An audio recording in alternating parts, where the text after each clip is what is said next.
Bien-aimés dans le Seigneur, qu'Adonai vous bénisse, que la puissance, main droite de notre Seigneur nous accompagne cet après-midi. Merci d'être connecté à nous pour cette parole, pour cette exhortation. Nous allons prier. Éternel, nous te disons merci pour ces moments. Merci pour... Tu veux t'adresser à ton peuple. Mais celui qui est en face de ton peuple n'est qu'un simple instrument. Que cette parole soit une bénédiction pour les bien-aimés qui me suivent. Et partout là où ils se retrouvent. Que cette parole puisse leur apporter, Père, ce que tu désires et ce que tu as prévu pour eux. Béni sois-tu, Père, au nom de Jésus-Christ. Amen. Alors, bien-aimés, nous allons voir une exhortation et vous allez prendre vos Bibles. Nous allons dans le livre de Matthieu, chapitre 5. Nous lisons le 13e verset. Et je lis la parole de Dieu au nom de Jésus-Christ Nazareth. Vous êtes le sel de la terre. Mais si le sel perd sa saveur, avec quoi la lui rendra-t-on? Il ne sert plus qu'à être jeté dehors et foulé aux pieds par les hommes. Alors, notre thème de cette exhortation, je suis le sel de la terre. Je veux dire par là que tu es le sel de la terre. Alors, lorsqu'on parle du sel,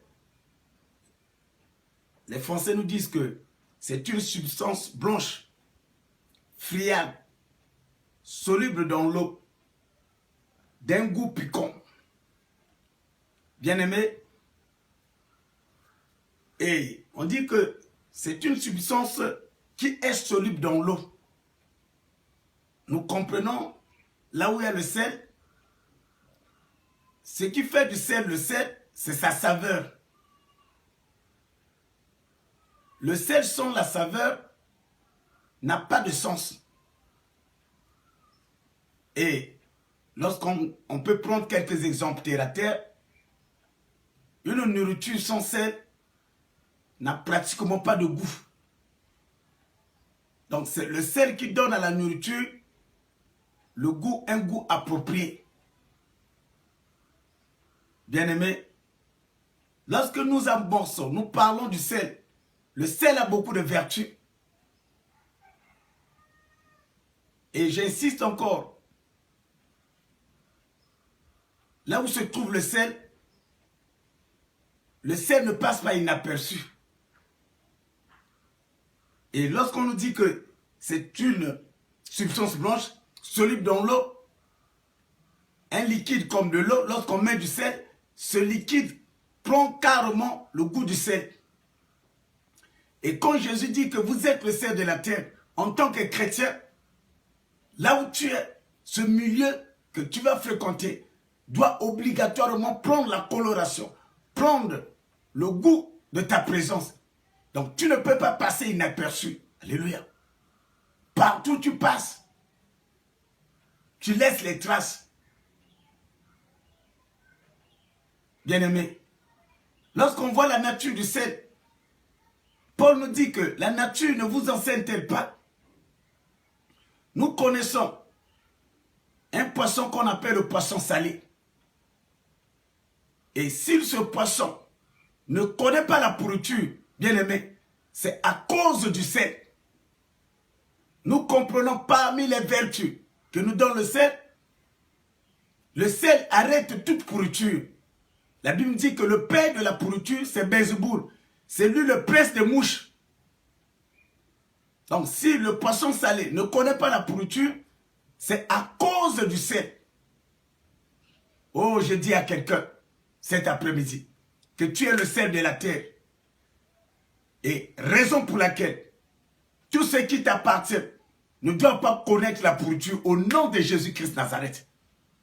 Que tout ce qui est pour toi, là où il y avait la pourriture doit s'arrêter parce que tu es le sel de la terre.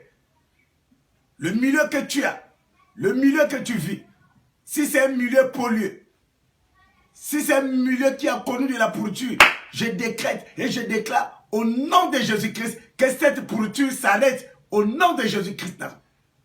Que tout ce qui a été pourri pour toi, tes relations, puissent renaître. Que la pourriture s'arrête.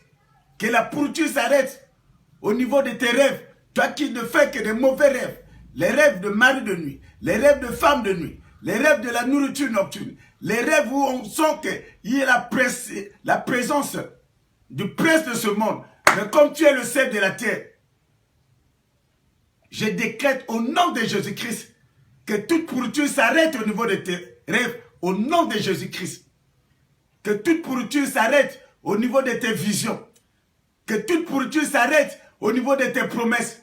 Que toutes tes promesses qui étaient pourries, que la vie revienne au nom de Jésus-Christ Nazareth. Bien-aimé,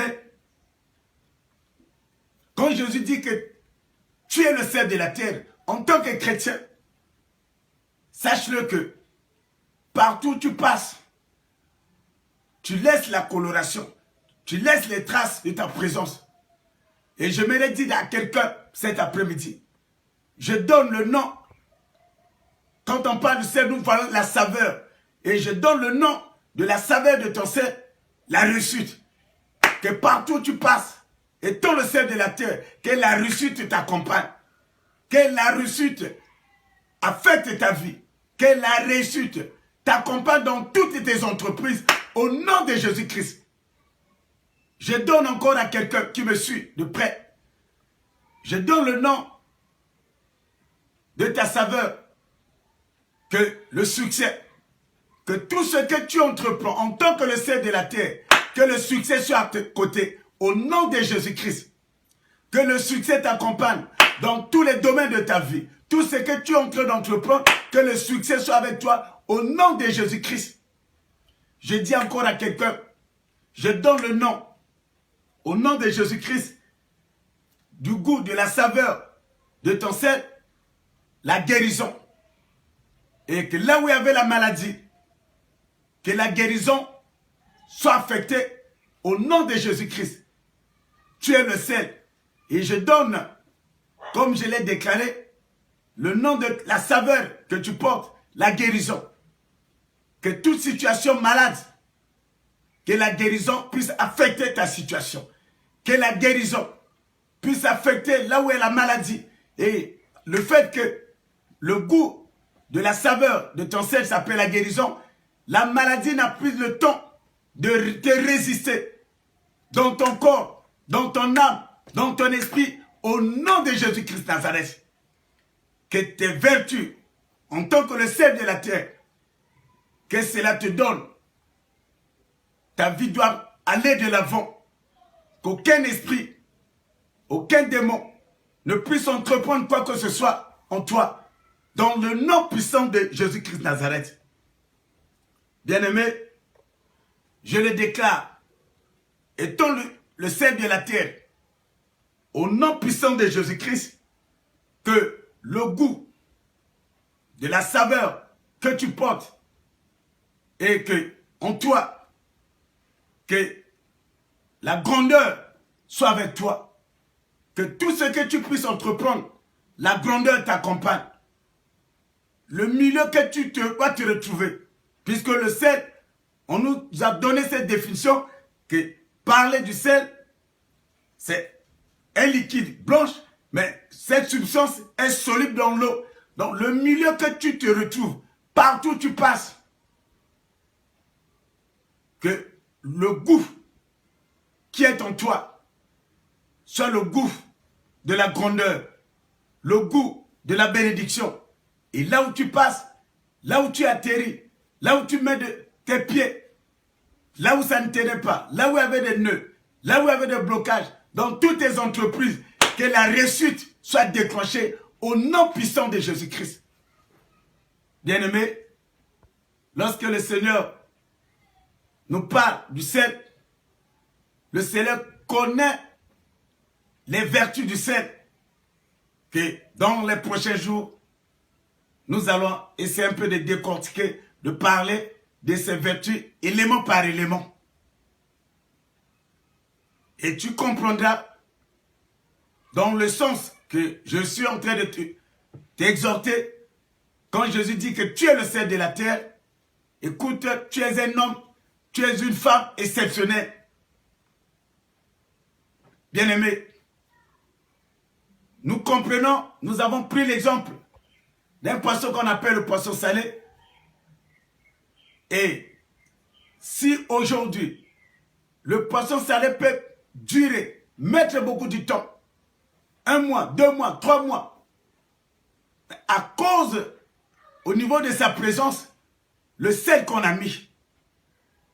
Donc le sel, non seulement, il arrête toute forme de pourriture, et le sel détruit également tout dépôt maléfique.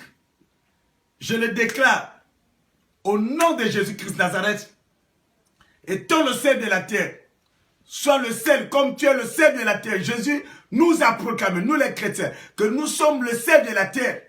Ça veut dire, quand on parle de la terre, nous n'avons pas un endroit où quelque chose peut nous freiner. Comme la Bible dit que là où fleurira la plante de vos pieds, je vous le donne comme possession.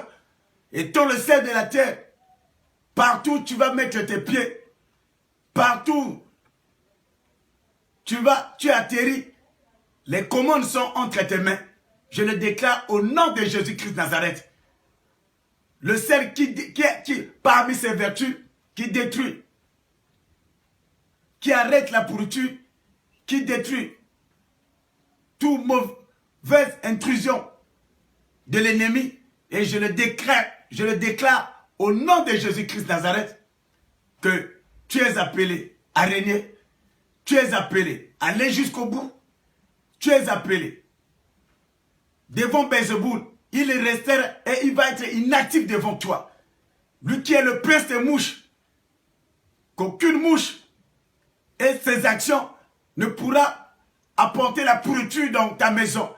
Que je le décrète au nom de Jésus-Christ, au moment que tu écoutes cette exhortation, au moment que cette parole s'adresse à toi, je le décrète encore, je le redéclare, que tout ce qui a été pourri dans ta maison, que la pourriture s'arrête au niveau de tes enfants, que la pourriture s'arrête au niveau de tes études, que la pourriture s'arrête au niveau de tes entreprises, que la pourriture s'arrête au niveau de tes projets, que la pourriture s'arrête au niveau de tout ce que tu es en train d'entreprendre. Je le déclare au nom de Jésus-Christ, étant le sel de la terre, que ton milieu, là où tu vas fouler pied, le milieu à qui tu vas fréquenter, et je décrète que même au sein de ta famille, le fait que tu fais partie membre de ta famille, que toute la famille soit affectée. C'est là où la Bible dit que crois au Seigneur, toi et ta famille, vous serez sauvés. Au travers de toi, en tant que le sel de la terre, et il est soluble dans l'eau, et le milieu que tu as, le milieu que tu vas mettre pied, que tout ce milieu soit affecté. Bien-aimé, que la grâce d'Emmanuel vous accompagne. Et nous avons préconisé, malgré quelques perturbations, chaque mercredi, que nous puissions enseigner sur un sujet donné. Et nous allons, le mercredi prochain, développer les vertus du sel. Et sur le plan spirituel, pourquoi Jésus a dit que nous sommes le sel de la terre. Voilà ce que l'Esprit m'a voulu que je puisse conduire et vous parler de ce moment d'exhortation. Qu'Adonai vous bénisse, qu'Adonai vous accompagne. Je le déclare, sache-le que tu es le sel de la terre. Étant le sel de la terre, aucune pourriture ne peut te résister. Et en écoutant cette parole, que tout ce qui est en toi, qui a été pourri, puisse renaître, que la vie soit accordée, affectée dans tout ce qui était mort et pourri. Au nom de Jésus-Christ, que Dieu vous bénisse, que sa main droite vous accompagne au nom de Jésus-Christ. Amen. Merci.